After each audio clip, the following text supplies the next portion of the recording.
Help, Heather. I have been on this weight loss journey.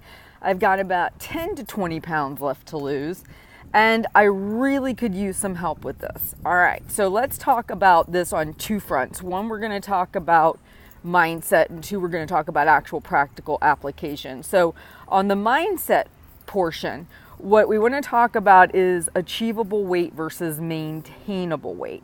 I had a coaching client who was really married to the idea of hitting a certain weight. I want to say it was like 118 pounds. I talked to her quite extensively about the idea of, yes, we can definitely get there. The question becomes, can we maintain it? She understood the difference between achievable weight, maintainable weight. She was totally down for both, just getting there and seeing what happened. So we got her there, and then her weight ended up fluctuating back up to 125 because that's what she found was maintainable. So when someone says, can I get to my goal weight? The question is always yes. I mean, you can do extreme things to get to a weight, right? Heck, we could cut off a limb and help you get to your goal weight. That's really not the question. If you pay attention to the show or anything I have to say, it's all about what can you actually maintain and keep up with. So now that we've kind of understand the difference, achievable weight means yes, you can kiss that weight. You can see it show up on the little light thing once or twice on the scale, but can you actually stay there?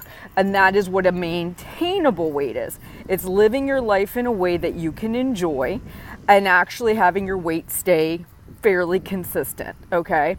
So the question then actually becomes, if I want to get to that weight, how do I go about doing it?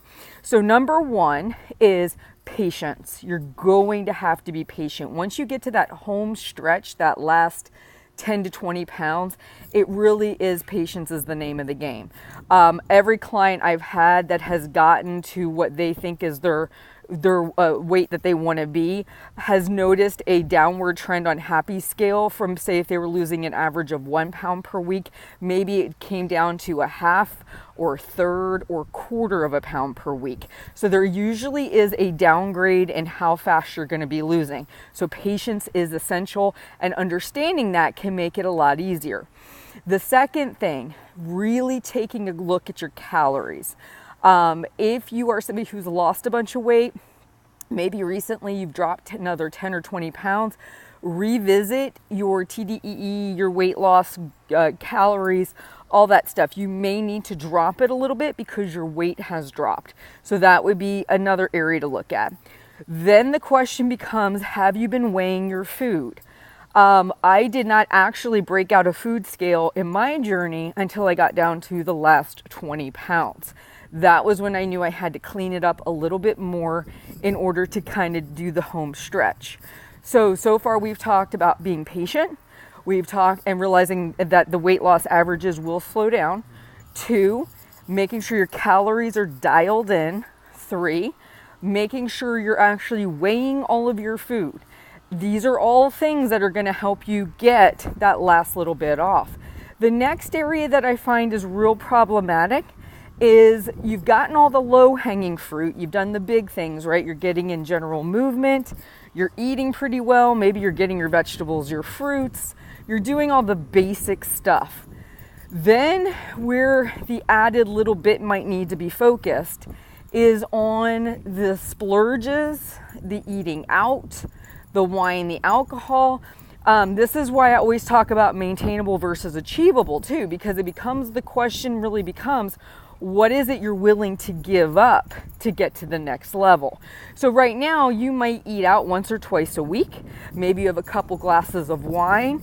If it meant giving up those things to get to the goal weight, what of those are you willing to give up? So if we're looking at the bucket that we should focus on with cleaning it up a little bit more, assuming we've already done the low-hanging fruit, the first thing to focus on are treats. Treats can encompass a lot. It can be popcorn, chips, candy bars, ice cream, dessert out at a restaurant. It can be a lot of things. Definitely alcohol. The other area that you would want to be focusing on is how much you're eating in restaurants. Even though we do a really good job of tracking restaurant food, they add a lot of extra fat, sugar, and sodium to the food. and you can't always gauge it. Like whoever's working in the back prepares the food, they could throw a little bit of extra oil in there. There's a lot that's unaccounted for. So as you're nearing the home stretch, eating out less is actually going to be very helpful for you. So these are all areas that you definitely want to laser in on. But ultimately, keeping in mind, just because you get to that weight doesn't mean it's the one that's maintainable for you. It very well may be, but I just feel it's important to talk about this because nothing is more mentally straining than you've worked your tail off to get to that magical number of 118 or 120 or whatever, whatever the number is for you, and then to have that slight rebound in weight because it wasn't really what was maintainable. So I want to make sure I bookend this with that on both ends, because what we want is to live a happy, fulfilling life, not to just keep one number balanced on the scale for eternity. All right, I hope that helps. Any more questions or a follow-up video necessary, let me know in the comments below.